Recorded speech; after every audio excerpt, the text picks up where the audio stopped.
Hi, you're listening to She Shield, your one-stop pod for all topics personal safety. I'm your host, Sofia, and my goal is to help educate women and men on concealed carry, martial arts, and all topics self-defense. This episode is sponsored by Big Tech's Ordnance, your soon-to-be favorite retailer. For all of your firearms needs, BTO believes in only selling high-quality gear for responsibly armed citizens, as well as providing pre- and post-sale support. BTO values firearms training and supports firearms instructors nationwide. They even pay for their own staff to train with high-level instructors to ensure that when you as the consumer reach out, you are taken care of. I only read the same ad every single episode, and I butcher it sometimes. So, guys, today I have Sam Ferguson on the podcast. Sam, thank you so much for taking time to come on. I had the pleasure of meeting Sam actually at the 2023 Combatives Association Summit. We only chatted briefly there, and then I got to take his class at the 2024 Combatives Association Summit. We're coming up on the new year, so I'm trying to make sure I say the right year. But Sam, I'm happy to have you here. I would love for you to introduce yourself to the listeners. Yeah, Sam Ferguson. I've been involved in combat sports since I was 8 when I started wrestling. Wrestled for a long time. I mean, obviously wrestled all the way through high school. I had a pretty good career in high school wrestling, wrestled freestyle, Greco during the summer and folk style during the winter.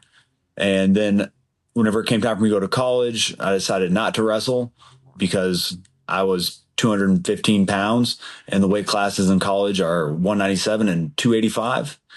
And sucking off 20 pounds to wrestle 197 is not very much fun when you're a freshman and you want to drink beer and chase girls. So, right. I decided not to wrestle in college because of that. Then, really missed combat sports and started getting into MMA. I fought MMA for a while. Had a bunch of boxing matches, a bunch of MMA fights, a couple Thai fights. Probably best known for what I've done as a jiu-jitsu competitor. I'm sorry. I also did some judo tournaments. But I've done about everything there is as far as combat sports you could do. So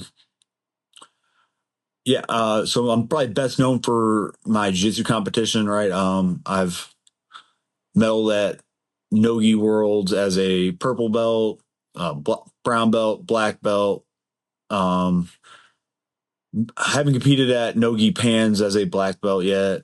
But I've got medals and absolute medals there as a purple and a purple and brown belt. Made a really good highlight reel for Dante Leon. So I always say that's my claim to fame. One of the few times I made the highlights of flow grappling was Dante Kneebarring me. Oh, wonderful. Okay. Yeah, exactly. I had a million people send me that video. Like, hey, is that you? I was like, yeah, it's fucking me. That's Thanks. so funny. I'm totally not upset about being knee-barred by a 155-pounder. It's exposure therapy every time. Yeah. I got a lot of exposure. But yeah, so that's what I did prior to becoming a police officer. You know, I fought and worked as an iron worker.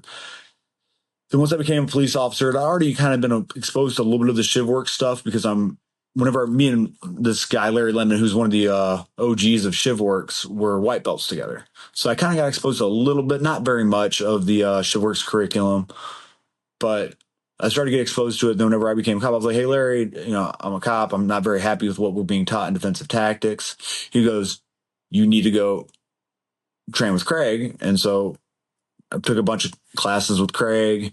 Occasionally I show up in AI for him as often as I can, but I've got, a decent amount of stuff keeping me busy right now. Currently, I run Galo Combatives, help run a jiu-jitsu gym. We have a couple guys that want to fight MMA out of that gym right now. And then I coach wrestling as well, high school wrestling. Wonderful. Yeah, you are very busy. So thank you for coming on the podcast with your very limited schedule. Yeah. And as far as your personal training goes right now, what would you say you're emphasizing when it comes to setting your schedule for training? Yeah. So obviously right now, because of work and practice schedule for the high school kids, I'm not able to focus on my own training as much, but 2 or 3 times a week, at least me and some of the guys that are kind of coming up, we get together and we'll spar some MMA stuff and grapple for about an hour. Then I go to the high school wrestling practice. At the MMA or jiu-jitsu practices, what I've been focusing on a lot is just kind of how we want to be able to use like Craig's different tie-ups, like the arm bundle and the seatbelt, to get to like different positions in jiu-jitsu and how we can use it for that. Like the last couple of weeks, we've been doing stuff with dirty boxing, and we've been trying to get guys to be able to use the clinch. Sorry, the split seatbelt and the arm bundle, not just to control people, but how we can use it for lower levels of stuff. Right. I posted a couple of videos about the bundle on my Instagram. Wonderful. Yeah. And we can overlay that on a few highlights on social media so we can connect those two. But sorry, you were saying? Yeah. So then, of course, because it's very hard for me to make all the jiu-jitsu practice I used to make, I've also been going a little bit heavier than usual emphasis on my strength training. Absolutely. Yeah. And for those listening who are unaware of this, and this is a balance that I'm always wanting to learn more about, how does jiu-jitsu compare to wrestling in general? Jiu-jitsu is obviously much slower, partially because of like the emphasis on it from the beginning. And it just like jiu-jitsu, it always was kind of weird to me coming from like a very competitive sporting background. But it seemed like you talk to some guys and they'd be like, oh, yeah, I lost. But, man, I was technical. I was like, what does that mean? Like, right. You know what I mean? Like, so, like, you know, I understand the idea of being technical, but it's like if you lost, like, if you had to pick between being the least technical person that's won every single match or being the most technical person that lost every single match, which one would you pick? And that's kind of comes from wrestling, right? Like, they definitely emphasize, you know, your attributes and being able to use them to your strength. And so I would say that the pacing of it is, and also the feel of it. And so that's because like there is no like watering down of it in wrestling, really, if that makes sense. So everybody that shows up to a wrestling practice is a competitor. It's not like in jiu-jitsu where you got guys, you know, I just want to hang out with my friends and, you know, have, you know, something that might come in handy. You know, and I just want someone to work out and have a good time with my friends, right? That's not the case at wrestling. Every wrestling practice, everybody is there to fight and to compete, and there's just not that lack of competition, right?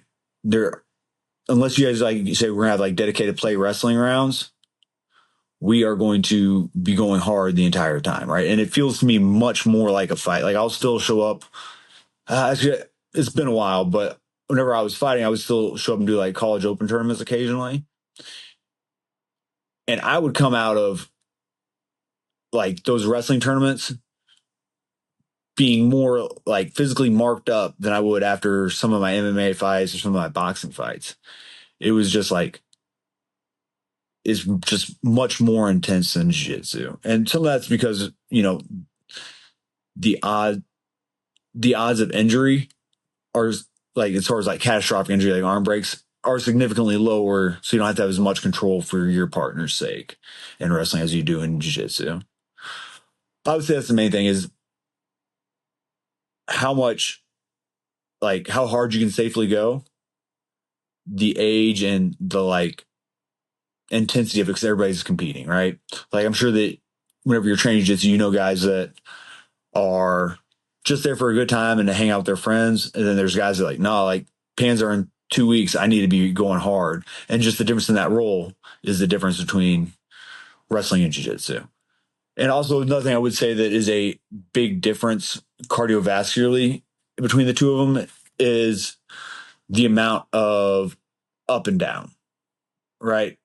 So very rarely do you wrestle from the feet in jiu-jitsu practice.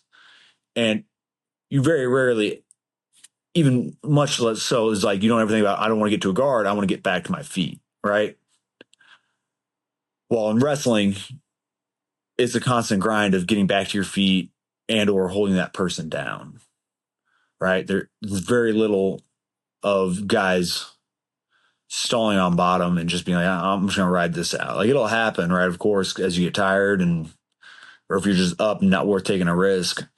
But the constant up and down is very cardiovascularly taxing, right? Like if you have, like I have, guys that do jiu-jitsu with me, and I'll be like, all right, we're going to do, like this drill, Sukkot, stand up, cutaway, takedown, right? So you just alternate back and forth, drilling up and down, right? I take you down, you get back to your feet, and doing that for 5 minutes will wear you out more than a roll. At least that's kind of been what it seems like to me from seeing other people do it. Yeah. Absolutely. I think that's the first time I've ever heard that perspective, but I have such little experience with wrestling. The most experience I've had is from CAS, from doing a little bit of the Greco-Roman style that Craig works into his classes. So from the very little I've experienced, that makes a lot of sense. And honestly, the expansion of perspective from jiu-jitsu has been really nice, especially in relation to like weapons-based entanglement. That's been very interesting. And I believe the class I took with you at CAS was the 2-point control technique class, right? Is that what you called it? Yeah. So it's getting to a Russian or a 2-on-1. I think in wrestling, you call it a Russian. I think that Aaron Janetti refers to it as an outside 2-on-1. Okay. I can't think of what Craig calls it, but it's all variations of the wrestling technique or position called a Russian, where you're grabbing a hold of the wrist, you have a hand down the bicep, and you're behind their elbow. And so I like it a lot. I think everybody uses it at some level for edge weapons defense, it seems. And then we also use it a lot for kind of lower levels of control, right? Like you'll just kind of grab a hold of somebody. They're not necessarily like wanting to fight. They just want to tussle around a little bit before they go to jail, or they want to try and run away. And you'll grab a hold of it, one arm, then they'll start turning around and stuff like that. And just being able to use that to do some of the takedowns we did, So at the summit, what I took was that 2-on-1 control to 2 different takedowns that allowed you to stay unentangled, but you can very easily use them to stay entangled as well. But we were talking about edge weapons defense. So we were wanting to use those takedowns to create a separation they couldn't cover back onto us really quick with and get a pistol out. And then, of course, like if you remember from the class, right, we talked about ways we can use it for maintaining control of them and just lessening their impact with the earth. You know what I mean? Yeah. Because like I said at the summit, right, like if you ever have taken somebody down the concrete and they just go stiff, you're like, I don't know how I'm gonna talk to Sarge about this one. Right.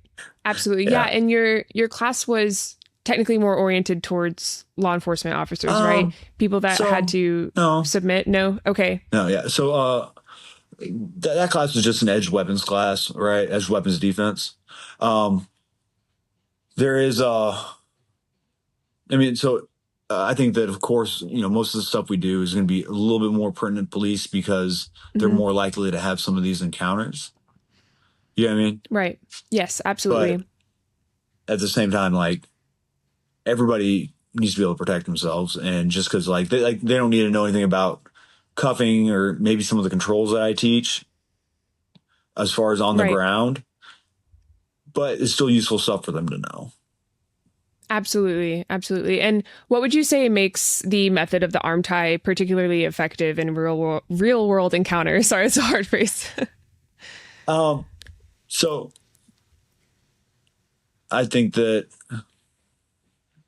the 3 things that make it work well are kind of the simplicity of it, right? Like, as long as you have 2 hands on one of his, right, and there's some of that hand you don't want going towards you, then maybe you should be able to keep it out of that, right? Like, unless you're going against, Thor and it's somebody who's like your size, right? Like, chances are that you should be able to keep that out of you, right? Being really heavy on that one arm. And then the amount of options from there, right? Like, so I only taught like 2 options from there because I wanted to keep it relatively simple. But just a backwards foot sweep, right? I can't remember what it's called in judo, and then a snow shovel where you drag the hand to the mat and throw it forward. But there's a lot more options from there, right? As far as being able to take them down other ways or just move to the back and control them. So I think that's kind of the beauty of it, right? Is it's very simple and you have tons of really good options there for lots of different possible outcomes, whatever it is you want to do. Right. Yeah, that makes a lot of sense. Okay. And you said there were, as far as applying that to kind of edged weapons and, excuse me, weapons-based combatives, does it directly cross over? Is there anything you have to change about it once you throw a weapon into the mix? Like, what does a weapon change about the technique itself? Depending on what weapon it is, it will impact it, right? Like if it's a gun, I'm probably more likely to follow them to the ground so I can keep the muzzle away from me. Right. But if it's an edged weapon, I'm trying to make sure that there's no holes in me, then create enough space that I can get whatever it is I'm going to do next safely, right? Whether that's me just run away or me shoot him. Okay. So the other thing I will say that is slightly different is how you want to think about controlling the wrist. Sometimes, like if you watch like wrestlers, whenever they do it, they will have their palms towards your body so you can hug it tighter to your chest. Okay. But the issue with that is then it's just kind of your fingers holding onto it. So whenever you watch like guys that are Southeast Asian systems, like, and they start talking about getting the Russians somewhere in there, they will cup over the top. So it's their whole palm holding the knife down. Okay. Yeah. So it'd be like this, like you're doing a deadlift grip, split grip for deadlift, right? One palm's up, one palm's down. And, Janetti's been playing with some grips like that he uses from that position as well. Okay. So this might be skewed a little bit because I'm a bigger guy, but I don't think this is a whole lot of difference for the amount of time you're going to spend in that position with either palm down or palm up. So I just kind of tell people, hey, like, there's different advantages to each grip, but whatever grip you have, don't change. You just got to make that one work. Cause like, I'm not going to be here trying to keep that out of me and then be, oh, my grip's wrong. You know what I mean? Don't get too caught up on it. Just however you grab a hold of it, just stay with that one. Absolutely. Have you found that police officers you've worked with, both as an instructor and as coworkers, have a pretty good foundation in wrestling? Is that something you see often? So I'm sure it will vary a little bit based on where you are. Kentucky has a very subpar wrestling culture, in my opinion, right? Like, and it's weird too, because we're kind of, surrounded by some really hotbeds of wrestling. Pennsylvania is not very far. Ohio's got great wrestling. Illinois' got great wrestling. But for whatever reason, the wrestling in high school here is much lower level than those 3 states. Granted, of course, those are 3 of the best states there are for high school wrestling. But it's definitely a difference. You know what I mean? So I'm sure that if you were to be dealing with, officer in Kane County, Illinois, where I got a buddy who's a sheriff there, I think, and he's one of the best wrestlers I've ever trained with. But then in Kentucky, it's just not the wrestling culture there is in Illinois or Ohio. So I'm sure it varies state to state. But overall, I would say that not super high level wrestling, right? And we get by with it a decent amount because a lot of times people are either running from us or trying to pull away, and they're kind of giving us a break in their balance. So you don't necessarily have to have Division I level wrestling or anything like that to be able to get a takedown in a lot of these interactions. You know what I mean? Because they're kind of more worried Right. about getting away than anything else, generally speaking. I see. So, how might a police officer balance their training between jiu-jitsu, wrestling, and then integrating weapons training? Yeah. So, right. The way I do it, whenever I'm training, like for myself, is I go to the range once a week. I dry fire for 10 to 15 minutes every day.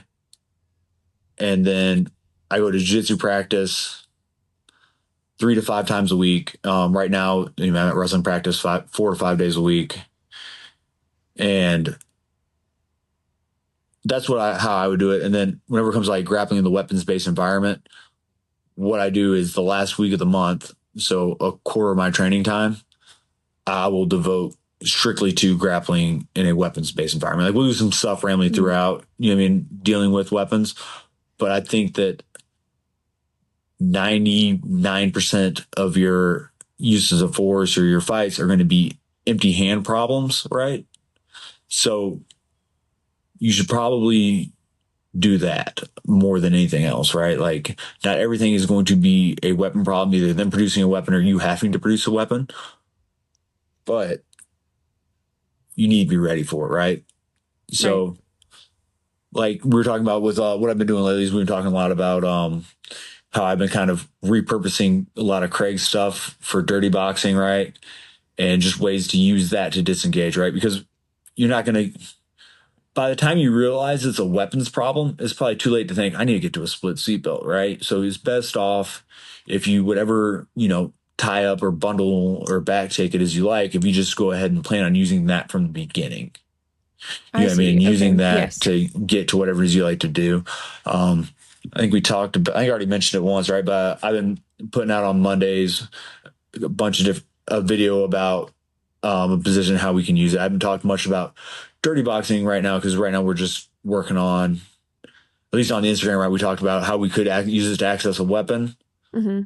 But today we talked about how I use the difference in how I step in the split seatbelt so I can get them a little bit more off balance and use it to either take them down or take the back while also being safe from punches. You know what I mean? Because chances Yes. are we're not going to have to shoot somebody, but the odds of us having to fight somebody are relatively high.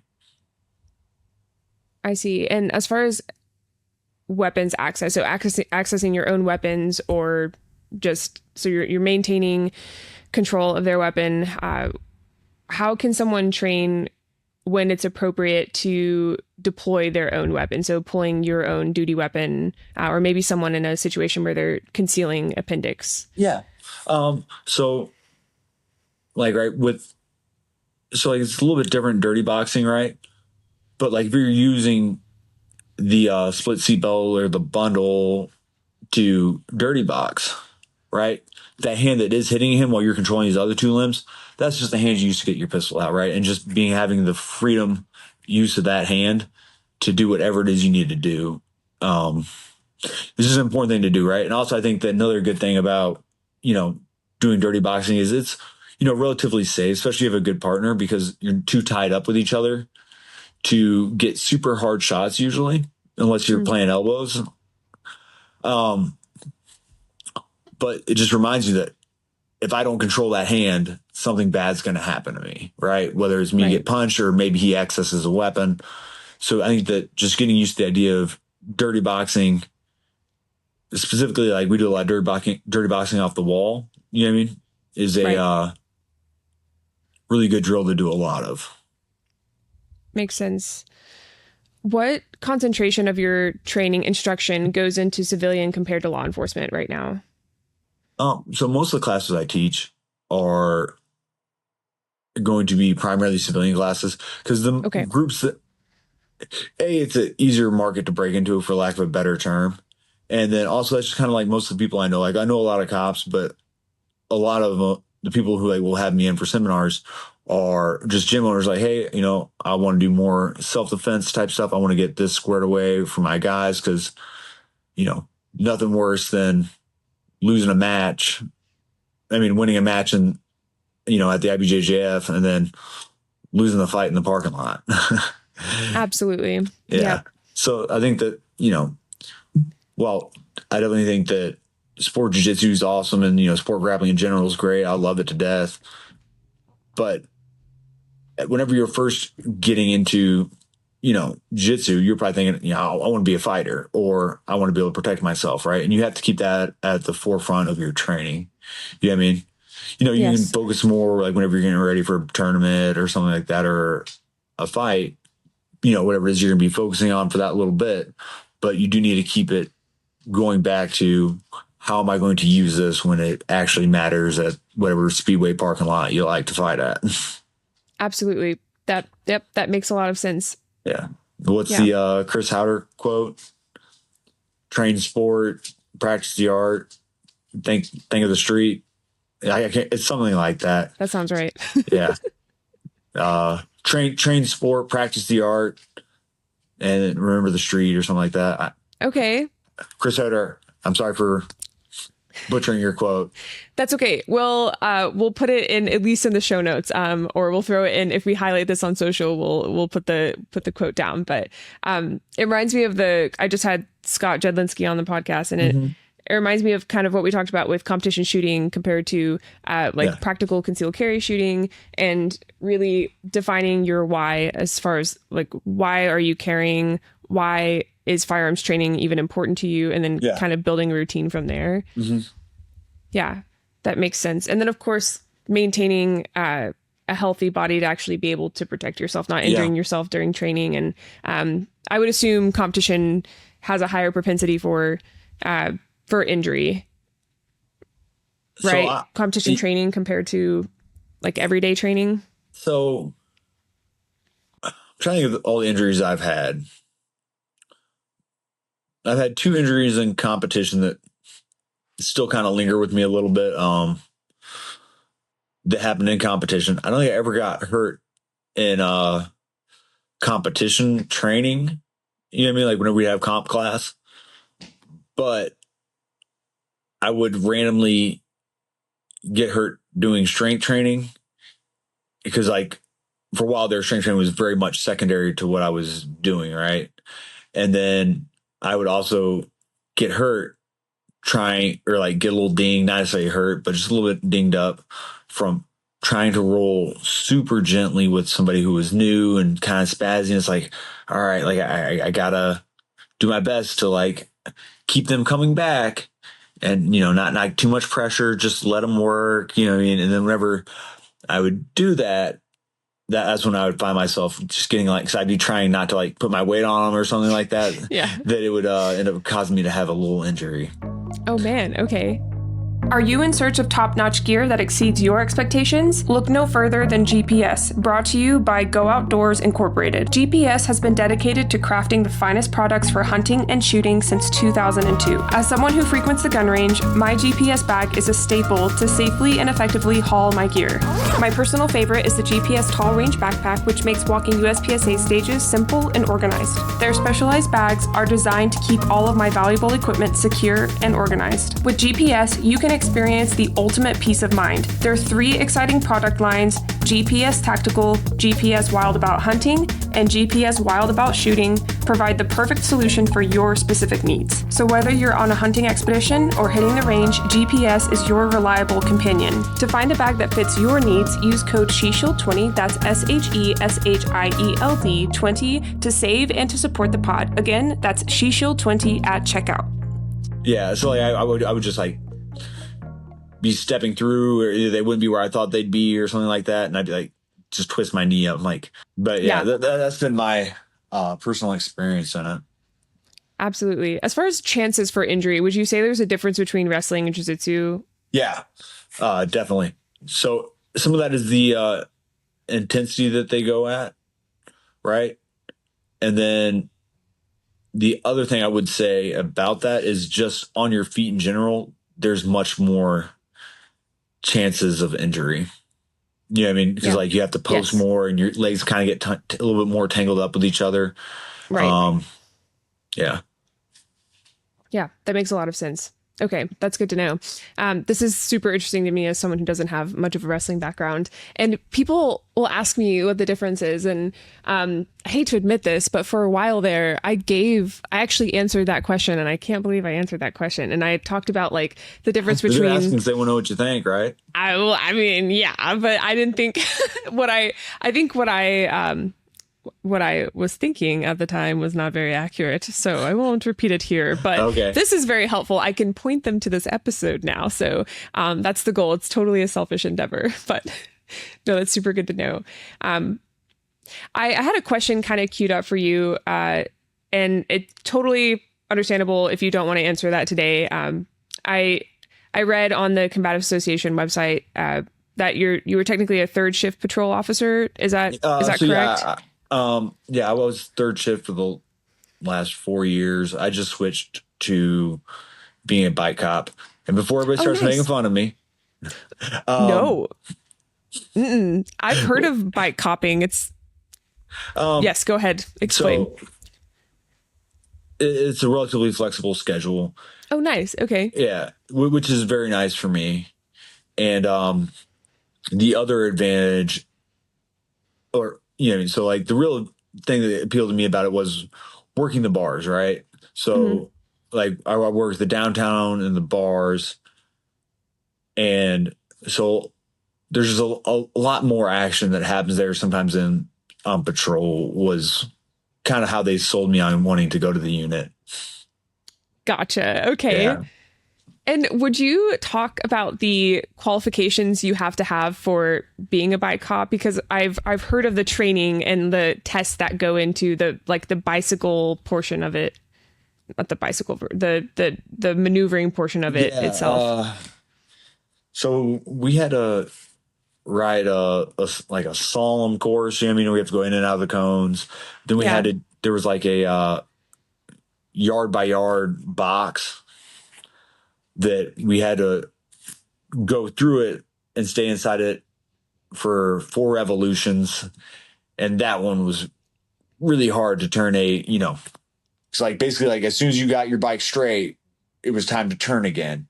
Right. That was the one I struggled with the most, but luckily he's retired now, or had a medical out rather.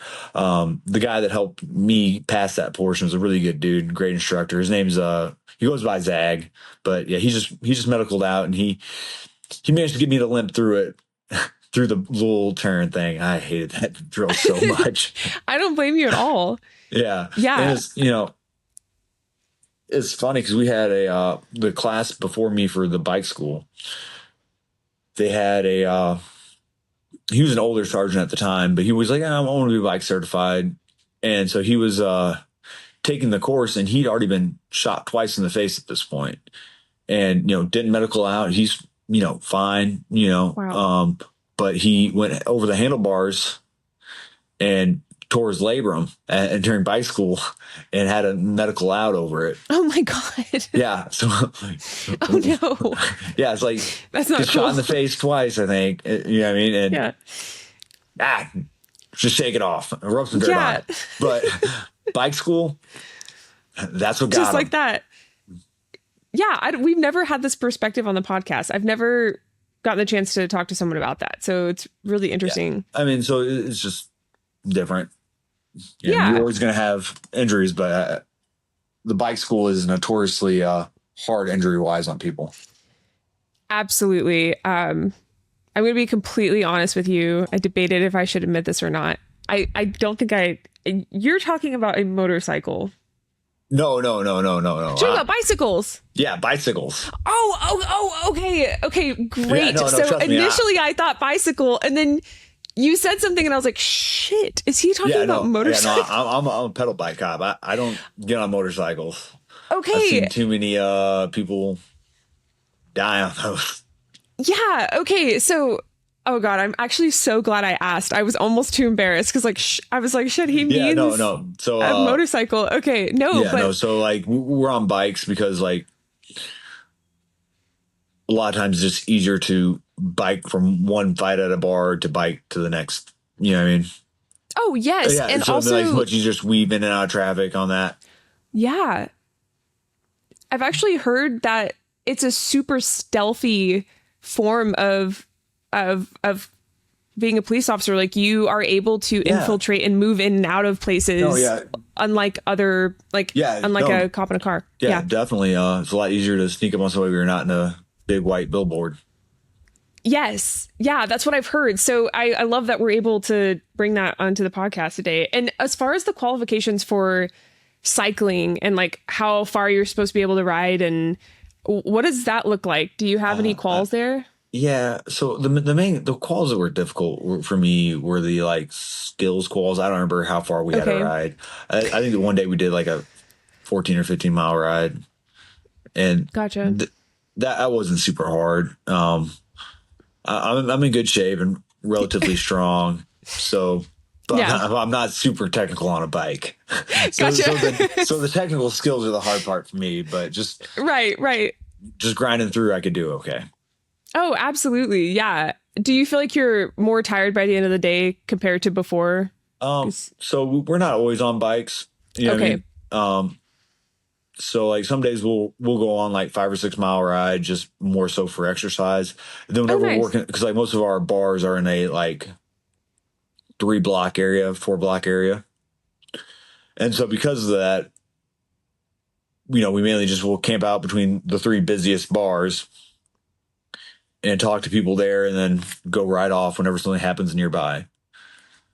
Got you. Yeah.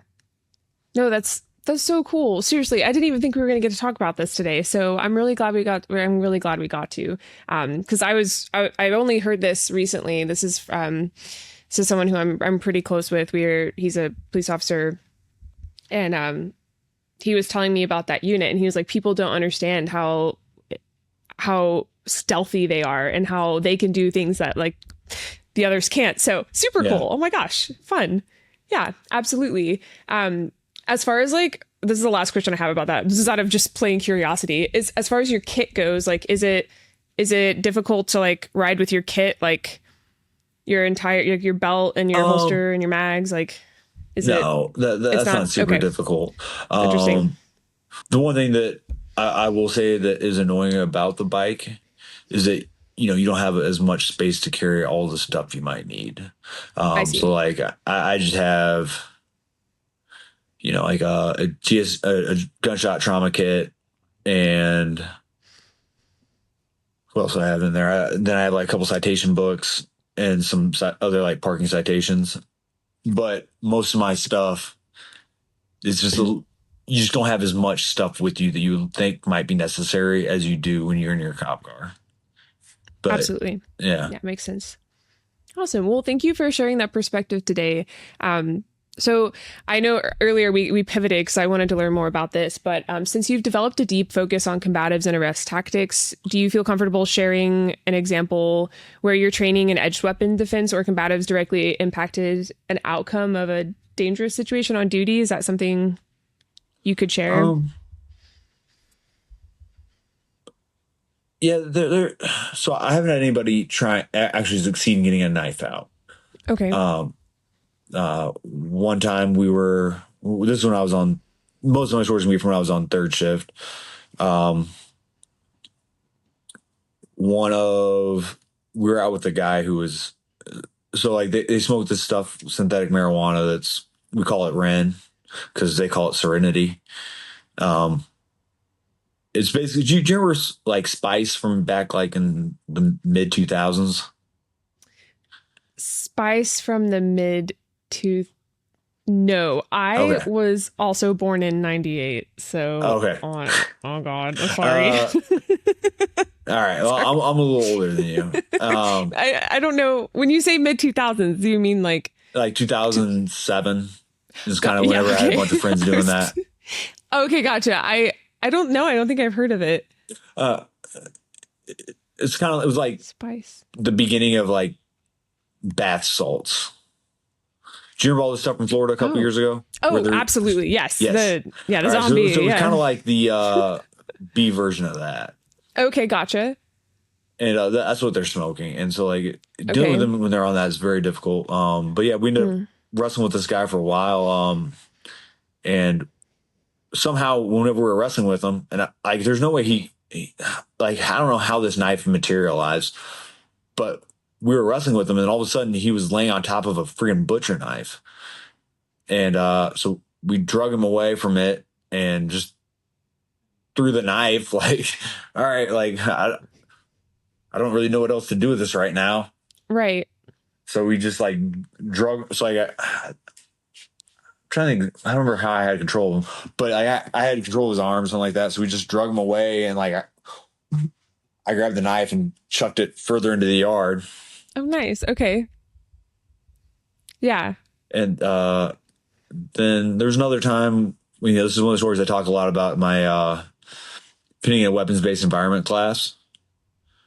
I was arresting a guy, and he'd wanted to try and get away, so I'd taken him down, and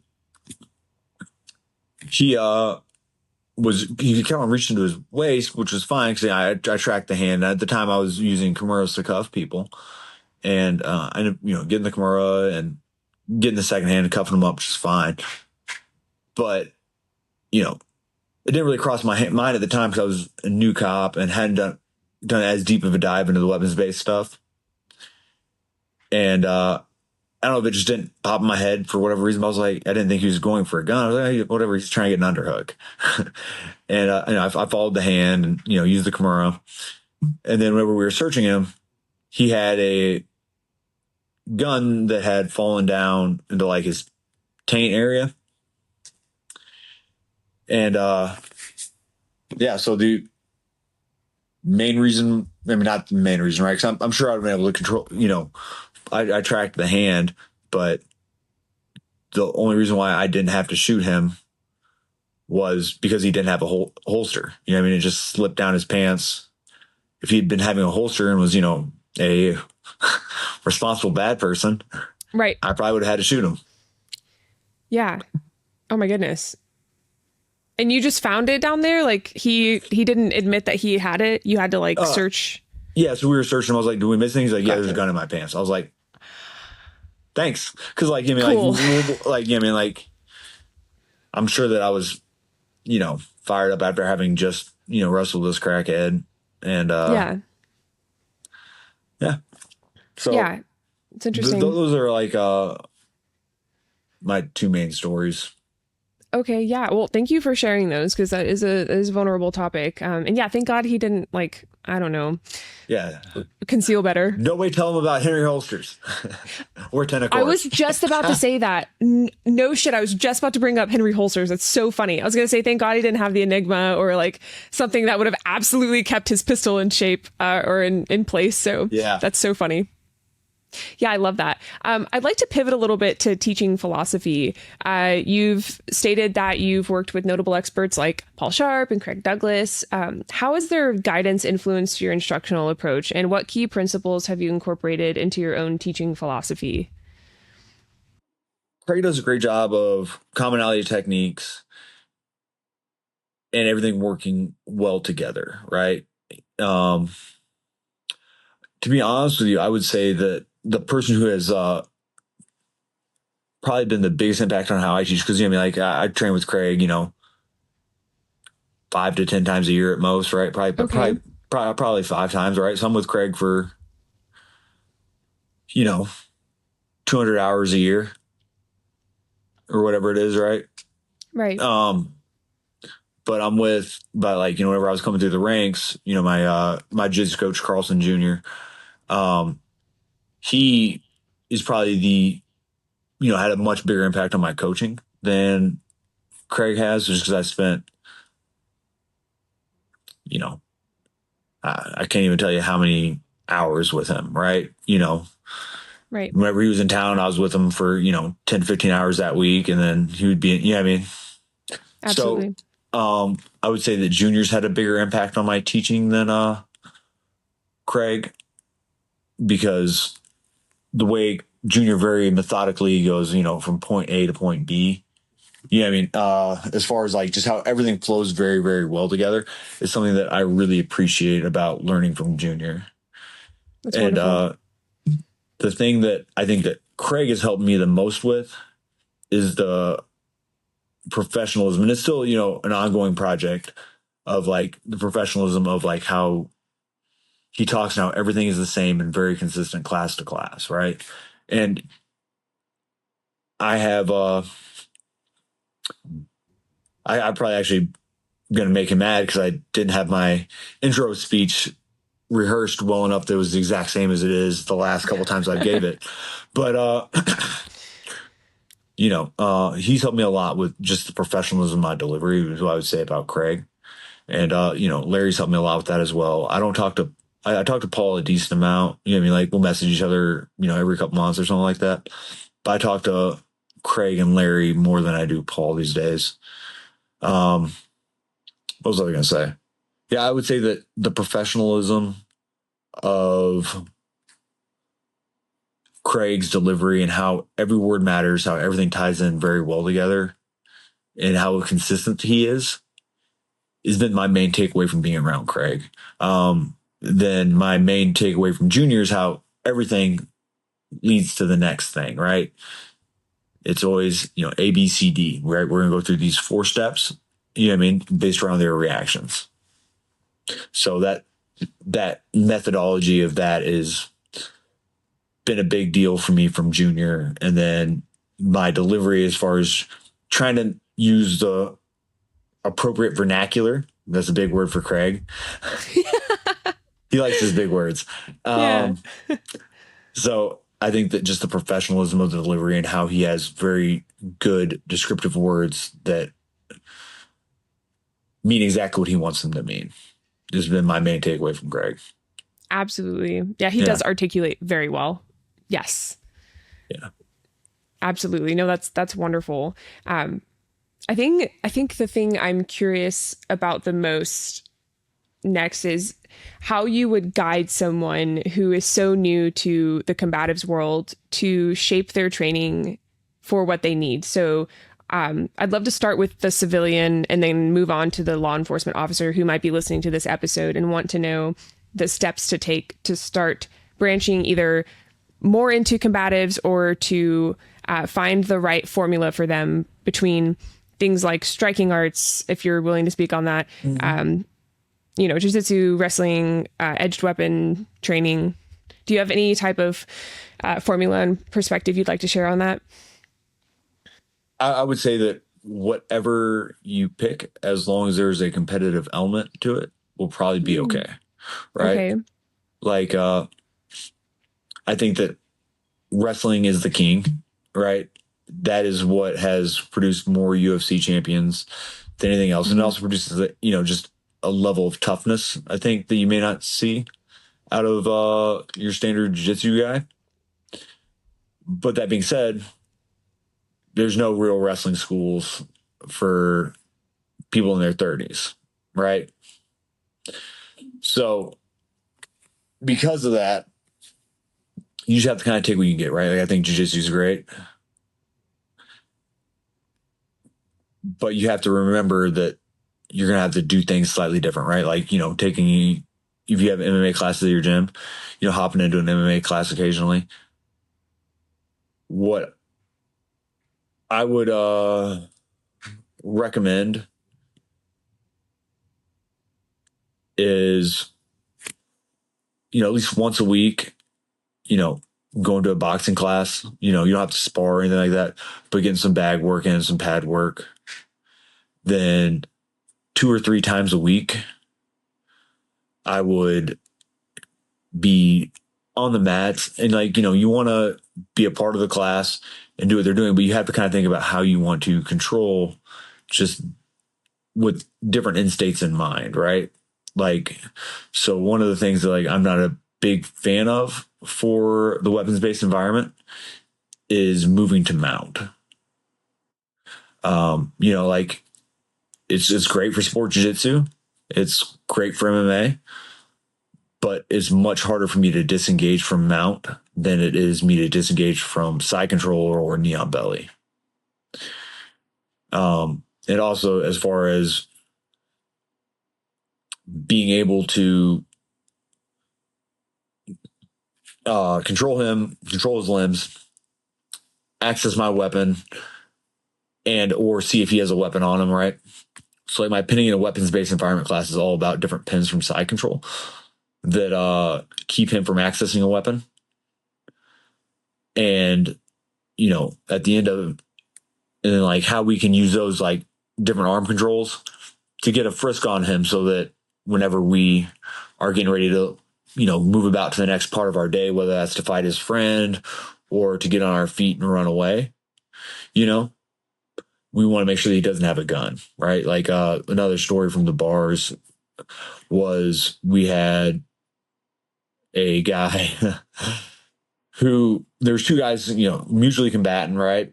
And old boy gets knocked out, right?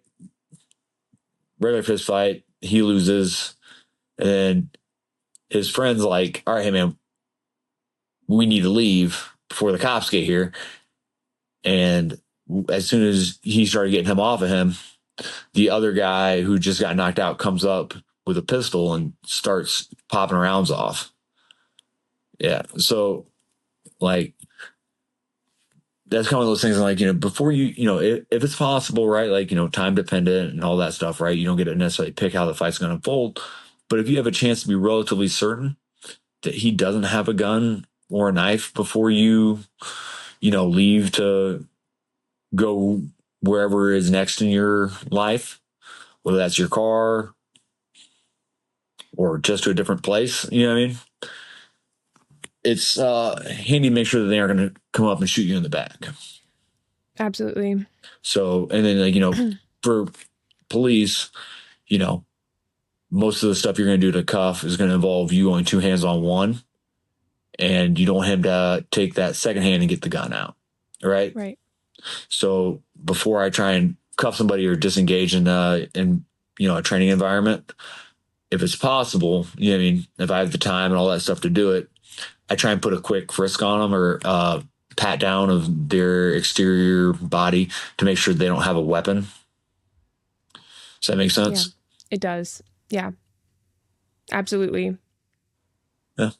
And that's right before the disengaging moment, right? So, okay. Yeah. So, yeah, like, if I have a chance or if I'm just holding somebody down to like, the example I give whenever I'm teaching civilians is, right, like, how often are you by yourself? Never, right? Like, everywhere I go, more or less, I've either got a wife, a kid, a friend, somebody with me, right? If it's my wife or my kids, I've got a duty to protect them. So if we have to fight somebody, I want to keep him in one spot while they go get the truck, right? Right. So I would like to have a way of holding him down where I'm safe and be able to figure out if he has a gun or not before I disengage. Yeah, absolutely. So that applies across the board, civilian, law enforcement. Yeah. Okay. Yeah, that makes a lot of sense. Yeah. And what is your background in striking?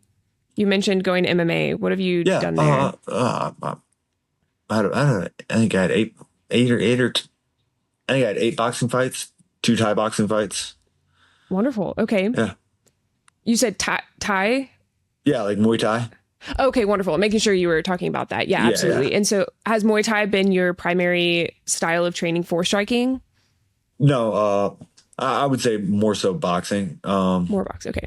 So I had a Thai boxing coach that was really good, but just in general, especially for like, the thought of the time in MMA was, focused very much so on having good boxing and wrestling whenever I was fighting. Right. I think that there's a lot to be said for that, especially for, fighting out at whatever speedway you're at. Yeah. So I would say that definitely more so boxing. You know what I mean? Okay. Yes. Yeah, that makes sense. And as far as I would also say go that ahead. As far as like MMA, I felt like Thai boxers were very straight up and down and like plotting. You know what I mean? Like with their footwork. Well, I felt like boxers did a much better job of, being in and out and just having a little bit better footwork. And especially when I was coming up and, when I was not a kid, whenever I was first starting to, fight, there wasn't there was actually a really good striking coach, but he was very, very hard to get a hold of for Muay Thai. But we had a really good boxing coach, but everybody else was kind of subpar. So if the highest level around you, the most competitive environment is going to be boxing, that's probably going to be the better option. Right. So that's why I went with boxing. Yeah, and then absolutely. once I started fighting, we had a good Thai coach, and I had a couple Thai fights under him. I see. So is that what you would recommend to someone wanting to get into the striking arts and combine that with their ground game? Yeah. Okay. I would say boxing, right? Because like you people who talk about Thai boxing will talk about the clinch and elbows, right? And those are great, right? But since elbows are pretty prone to cutting, you don't see a whole lot of elbows used in training or this pad work unless you're at a pretty high level MMA gym. Makes sense. Yeah. So I see. Yeah. While elbows are definitely a part of Muay Thai, but if you're not going to be actually using them, you're just kind of playing lip service to it. Right. Yeah. That makes a lot of sense. No, that's good to know. I like getting some perspective on here about striking. I feel like we have a ton of jiu-jitsu people and everything. So I like to get that on here when I can. So that's good to know. And yeah, the footwork thing makes sense. Muay Thai was I really only did Muay Thai. I taught cardio kickboxing at a gym once. That was great. I had to break it to people though. There was a lot of money in it. I did have to break it to the students though that it was not going to be their self-defense class. I would try to apply it as much as I could, but yeah, going from training Muay Thai with. What I will say is that if nothing else, they are in better shape now, which will help them. Absolutely. Absolutely. It was really only the people that were like, good, now I can fight people. I'd be like, ooh, awesome. First of all, why would you want that? Secondly, no. So it would be. Have you been punched in the face in this class? Right. So you should experience that before we start talking about wanting to fight people. Absolutely. Absolutely. Yeah. One of my biggest life, I hate to call it a regret, was getting my second nose surgery because my surgeon was like, after this, you can't do combatives. Like you can't get hit in the face. And I was like, psh. I was going off to medical school. I was like, I don't need to get hit in the face anymore. And I always wish I'd actually fought. Like that's one of my, I think in another life, I'm doing that or something. But yeah, I didn't get to do that, but I love to hear the perspective of people that have fought and have also real world experience. So that's really wonderful. Yeah. Thank you for sharing that. Do you feel like MMA allowed you to combine, obviously it's mixed martial arts, but did you feel like it really allowed you to combine everything together? Or were you ever kind of consolidated to one or two disciplines? How did that work when applying it to that? So the easiest path to victory for me was always going to be getting on the ground and, submitting them. So gotcha. I'm not entirely sure how to answer that question, but yeah, like sure. As far as like being pigeonholed, like very much so coming up, fighting MMA, I was known as a wrestler. You know what I mean? Like, right. I could box, I would do good and whenever we'd have striking exchanges. But, realistically, my goal was to drag him up against the fence, and then take him down off the fence and then work my way to a different position. Yeah. Okay. That makes sense. Yeah. That was just always, the easiest, most sure route to victory for me because I was, right. Not to brag, but I was much better grappler than them. Yeah. Sure. Absolutely. Yeah. No, if that was your strength, absolutely. Yeah. I feel like we got to cover a wide range of topics today. And I would love to know, first of all, how can the listeners find you and train with you? So at Galo Combatives is my Instagram handle. That'd probably be the easiest way to find me. I'll post whenever I have a course coming up.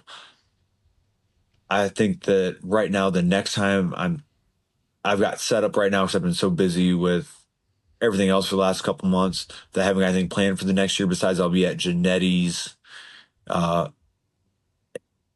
in April. I think we're doing either late March or early April. I'd have to Okay. double check. But that's the next thing I have on the schedule right now. And then I'm planning on getting my coursework all lined up for this year after we get through the wrestling season. If I can just keep everybody on weight and out of trouble, I'll be a start. Yeah, absolutely. How many people do you currently manage? How many wrestlers do I have? Yeah. Yes. Yeah, I'm sorry. I think there's That's 25. a better way to ask that. Yeah. Sorry. Sorry. How many people do you manage? Yeah. How many wrestlers do you? Coach. Yeah. There's I think 19. Oh, nice. Okay. Yeah. That's quite a few people. Okay. Yeah. It's very cool. And when does the season come to an end? February.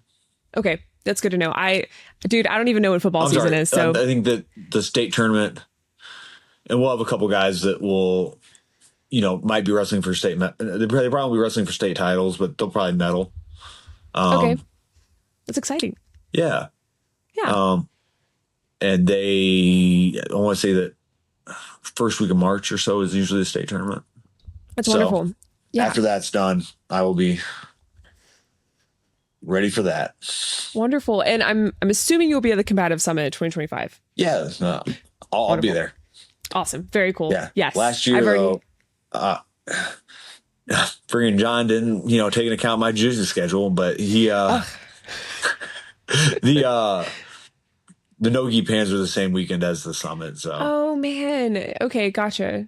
Yeah. I was wanting to compete more this last year, but it didn't happen. I met you at 2023.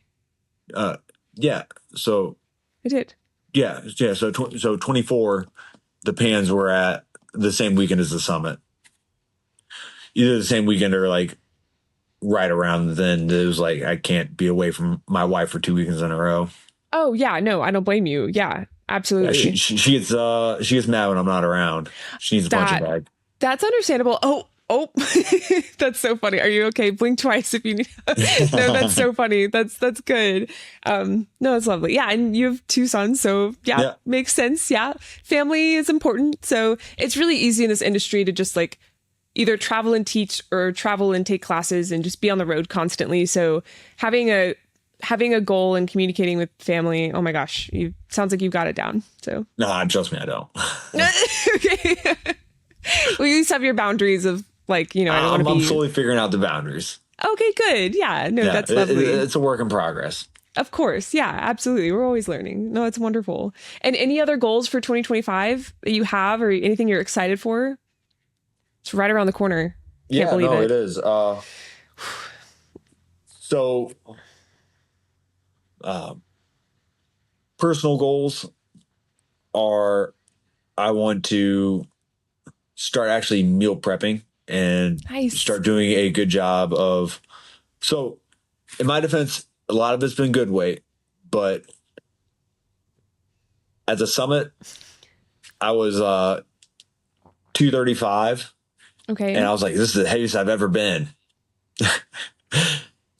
And, like I've definitely gotten a lot stronger, and it's not all been bad weight, but I weighed myself yesterday before wrestling practice, and I was 250. And like, I remember telling Craig at the summit, I was like, I'm just trying to stay under 240, Yeah. And here I am. Don't get me wrong. I've gotten a lot stronger over the last, 3 to 4 months. Right. But I'm 250. I was like, what is this? Yeah, that would be difficult. So, but it's holiday season. I know my coach, I talked to her about doing kind of a mini cut during this time. She was like, are you sure though? Because it's holiday season. It's cold outside. You have family visiting. Like, it's almost a harder time to like, to maintain and cut for sure. I feel like it's easier. It should be easier for me during the winter. You think so? Because I don't have people want me over for cookouts. Oh, okay. So like warmer months are more difficult for you. Okay, got you. Yeah. Maybe it just depends on the person. I think the real issue is, since going to the bike unit and off a third shift, the food is much more available than it was on third shift. Cause like the only thing that was open was Waffle House, and I love Waffle House, but like I had it down to an art, like how to eat and get my perfect amount of macros in. And they knew my order. Awesome. You know what I mean? Yeah. Yeah. So like, I'd walk in, they'd be like, all right, 8 eggs, cheese, and, tomatoes, peppers, and ham. And that nice. was, yeah. So that's like 55, 60 grams of protein and practically no carbs. Yeah. Yeah. Sounds like it worked out. Yeah. But it was great. Now you're like, are you on like a strip with good food? I work the bars, and there's always pizza and a hot dog guy, and that would be difficult. Hopefully the bike though will cancel it out as you go. But yes, I love the plan of meal prepping, like being intentional with macros and availability. That's awesome. It's exciting. That's wonderful. Okay. Well, before sorry, go ahead. Yeah, I was saying, then I think usually I teach like, every other month. I think that, so like I teach, 5 to 7 classes a year. Okay. I think that this next year I'm going to try and make it a point to teach, I'm going to try and get about 10 or 12. You know what I mean? Okay. We're going to see how that works out. You know what I mean? Because before it was about every other month. Now I want to make sure that throughout the course of the year I get 12 so I can continue to become a better instructor and, start getting some of the stuff I have out. Yeah, that's wonderful. Well, how exciting. I'm excited to see that all kind of, unravel. It's going to be great. So if you want to reach out to me or, have any questions for me, the best way to do is on Instagram at Galo Combatives. I think that'd probably be the best way of reaching out to me. If, you need something else, you can shoot me a message there, or you can email me at galocombatives.com. At galocombatives@gmail.com. Perfect. Right. And I'll have all of your contact information in the show notes. So it's perfect. Awesome. Thank you so much, Sam. Appreciate your time.